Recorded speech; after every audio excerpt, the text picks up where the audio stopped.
Alright, so I've straightened this up fairly well, and I might work on it some more, of course, try to get it the way it needs to be. But on a lot of tree limbs and saplings, of course, one end is larger diameter than the other. Well, on an arrow, I want the large end to be on my arrow side and my smaller end to be on my feather side, because I need more weight on the front for the arrow to fly correctly.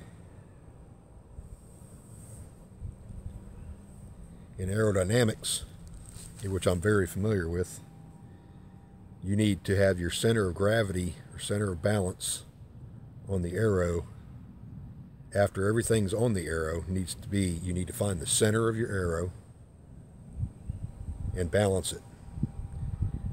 After your feathers are on and after your arrow is on, whatever you're going to make it out of. I might make it out of tin cans, metal cans possibly, or flint, rock. Or I might just make I could whittle this down and make a point out of it. But after all that's done, I want to find where it balances on my finger.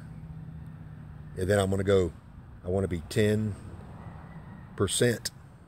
in front of that for my center of gravity.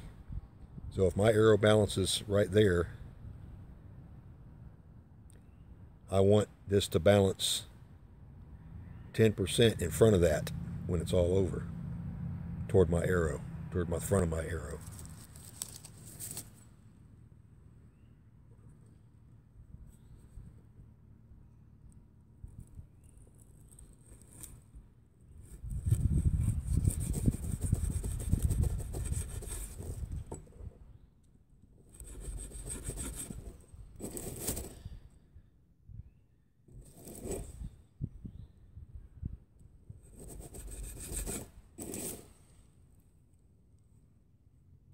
I have plenty of feathers, so the other sides are kind of messed up.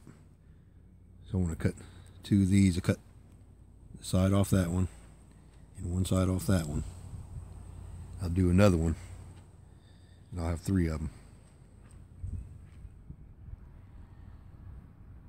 So unless you can find some natural cordage, I'm gonna use this 550 cord. It has 7 strands in it. So I've got the back of my feather about 1 inch from the back. Give myself, I need a knock back here that my string on my bow is going to fit into. So I need to leave some room. All right, so I have the front wrapped. I wrapped the first one. I cut off a little bit of the front of the feathers, the actual feathers.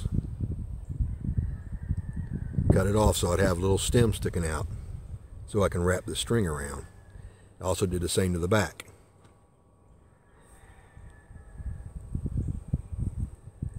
Got a little bit cut off there, a little bit cut off there, a little bit cut off that one so I can put the string through it.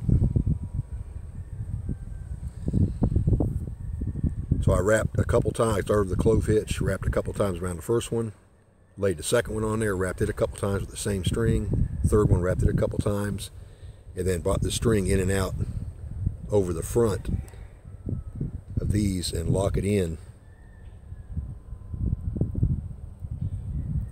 And then later I can put melt down some pine resin and put on there. If I want to use this as a permanent arrow, it'll be on there for a long time. And I might do that anyway. So right now I'll just wrap the back of this.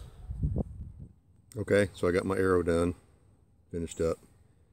Got my feathers, I think they're turkey feathers on the back. That's all I had in the woods. I didn't trim them up because this is how it would be in the woods. You don't have scissors with you. I mean, you might, but probably not. All I had was some string. That's all I put on there was some string. Left about 1 inch on the back. Got my knock back there for my string, for my bow to fit in, my bowstring.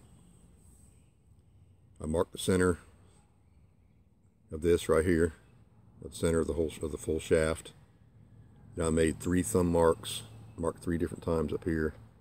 That's about 3 inches. So I'm weighing out at about about 2.5 inches up, which is about 8-9%, somewhere in there. Put a rock on the end for weight. If you use a tin can or something to make an arrowhead, that's great, but you still have to put weight on the front to get it to balance the 7-10% in front of the center of gravity.